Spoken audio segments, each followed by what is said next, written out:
ఈ సందర్భంగా తెలియజేస్తున్నాము.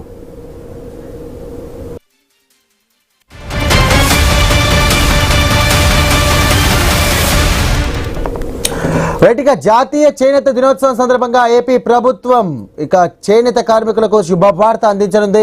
ముఖ్యమంత్రి చంద్రబాబు బాపట్ల జిల్లా చీరాలలో నేతన్న సేవలలో పథకాన్ని ప్రారంభించనున్నారు.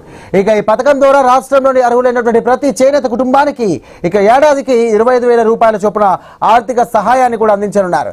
ఈ పథకం ద్వారా రాష్ట్ర వ్యాప్తంగా మొత్తం 71,536 చేనేత కుటుంబాలు లబ్ధి పొందనున్నాయి. పథకం ప్రారంభోత్సవం అనంతరం సీఎం చంద్రబాబు చీరాల నియోజకవర్గంలోని టీడీపీ నాయకులు కార్యకర్తలతో కూడా ప్రత్యేక సమావేశాన్ని ఏర్పాటు చేయబోతున్నారు. మరింత సమాచారం మా కరెస్పాండెంట్ సుధాకర్ ఇప్పుడు అందిస్తారు. ముఖ్యమంత్రి చంద్రబాబు నాయుడు మరికొద్ది సేపట్లో చీరాలలో పర్యటించుతున్నారు. ముఖ్యంగా జాతీయ చేనేత దినోత్సవాన్ని పురస్కరించుకుని చీరాలలో ప్రారంభించనున్న నేతన్న సేవలో కార్యక్రమాన్ని అయితే సీఎం చంద్రబాబు ప్రారంభించనున్నారు. అయితే సీఎం చంద్రబాబు పర్యటన నేపథ్యంలో ఇటు చీరాల్లో భారీ ఏర్పాట్లు అయితే చేశారు. ముఖ్యంగా చీరాల నియోజకవర్గానికి తొలిసారి చంద్రబాబు వస్తుండటంతో ఇటు టీడీపీ అధికార కూటమి ప్రభుత్వం కూటమి నాయకులు కూడా ఇటు ఏర్పాట్లు అయితే చేశారు. ముఖ్యంగా ఏదైతే రాష్ట్ర ప్రభుత్వం అత్యంత ప్రతిష్టాత్మకంగా నిర్వహించనున్న నేతన్న సేవలో కార్యక్రమాన్ని సీఎం చంద్రబాబు నాయుడు ఈ రోజు చీరాల సమీపంలోని కొత్తపేట వద్ద ఏర్పాటు చేసిన సభా కార్యక్రమంలో అయితే చంద్రబాబు నాయుడు ప్రారంభించనున్నాడు. అయితే ఈ కార్యక్రమాన్ని నిర్వహించేందుకు ఇటు ఏదైతే టీడీపీ క్యాడర్ తో పాటు అధికారులు కూడా అన్ని ఏర్పాట్లు చేశారు. అయితే రాష్ట్ర ప్రభుత్వం అత్యంత ప్రతిష్టాత్మకంగా నిర్వహించనున్న నేతన్న సేవలో కార్యక్రమం సందర్భంగా ఈ ఒక్కొక్క చేనేత కుటుంబానికి 25,000 రూపాయల ఆర్థిక సహాయాన్ని అందజేయనున్నారు. మొత్తం 179 కోట్ల రూపాయల నిధులతోటి 71,536 చేనేత కుటుంబాలకైతే ఈ పథకం ద్వారా లబ్ధి చేకూరుతున్నది. అయితే 10 గంటల 50 నిమిషాల సమయంలో చంద్రబాబు చీరాల కొత్తపేటకు చేరుకుంటారు.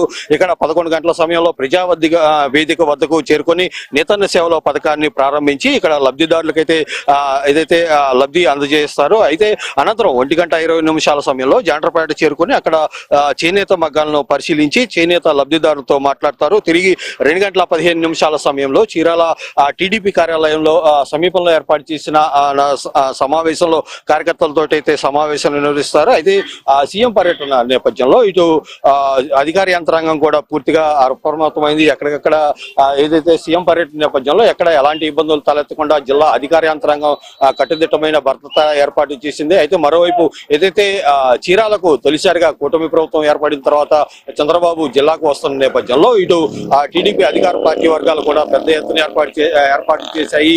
ఈ రోజు జరగబోయే వేదిక వద్ద చేనేత నేతన్న సేవలో కార్యక్రమాన్ని అత్యంత ప్రతిష్టాత్మకంగా నిర్వహించేందుకు ఇటు స్థానిక టీడీపీ క్యాడర్ కూడా అన్ని ఏర్పాట్లు పూర్తి చేసింది. మరోవైపు ఏదైతే చేనేత వస్త్రంగాన్ని రాష్ట్ర వ్యాప్తంతో పాటు ఇటు దేశవ్యాప్తంగా ఘనంగా నిర్వహించేందుకు ఇటు అన్ని ప్రాంతాల వారైతే ఏర్పాట్లు పూర్తి చేసిన పరిస్థితి. ముఖ్యంగా జాతీయ చేనేత దినోత్సవాన్ని పురస్కరించుకుని ప్రధాని మోడీ కూడా ఒక వీడియో విడుదల చేశారు. చేనేత దినోత్సవాన్ని ప్రతి ఒక్కరూ ముఖ్యంగా చేనేత కార్మికులు ఘనంగా జరుపుకోవాలని ప్రధాని మోదీ పిలుపునిచ్చారు. దేశంలోని నేతన్నలు ఏదైతే కుటుంబాలకు ప్రతి ఒక్కరూ మద్దతునివ్వాలని పిలుపునిచ్చారు. చేనేత ఉత్పత్తుల కొనుగోలు చేసి ప్రతి ఒక్కరూ నేతన్నలకు అండగా నిలవాలని చెప్పారు. ముఖ్యంగా బ్రిటిష్ వారికి వ్యతిరేకంగా చేసిన స్వదేశీ వస్తువుల వినియోగ ఉద్యమాన్ని ఈ సందర్భంగా ప్రధాని మోడీ అయితే గుర్తు చేశారు. మొత్తంగా ఏపీ ప్రభుత్వం అత్యంత ప్రతిష్టాత్మకంగా నిర్వహించనున్న నేతన్న సేవలో కార్యక్రమాన్ని ఈ రోజు చీరాలలో నిర్వహించేందుకు మాత్రం అన్ని ఏర్పాట్లు చేశారు. మరోవైపు ఏదైతే సీఎం చంద్రబాబు పర్యటన నేపథ్యంలో ఇటు చీరాలలోని కొత్తపేట దీంతో పాటు జాండ్రపేట ఏదైతే ప్రజావేదిక సభాస్థలి ప్రాంగణాల్లో ఇటు పోలీసు యంత్రాంగం కట్టుదిట్టమైన ఏర్పాట్లు చేసింది. ఎక్కడ ఎలాంటి ఇబ్బందులు తలెత్తకుండా పోలీసు యంత్రాంగం ఏర్పాటు చేసింది. ముఖ్యంగా ఏదైతే ఈ రోజు జరగబోయే ఈ కార్యక్రమాన్ని పట్ల ఎక్కడ ఎలాంటి ఇబ్బందులు జరగకుండా ఇటు జిల్లా కలెక్టర్ తో పాటు జిల్లా అధికార యంత్రాంగం స్థానిక టీడీపీ క్యాడర్ కూడా అన్ని ఏర్పాట్లు అయితే పూర్తి చేశారు. Cameraman Ramaraju, Sudhakar, I news, Chirala.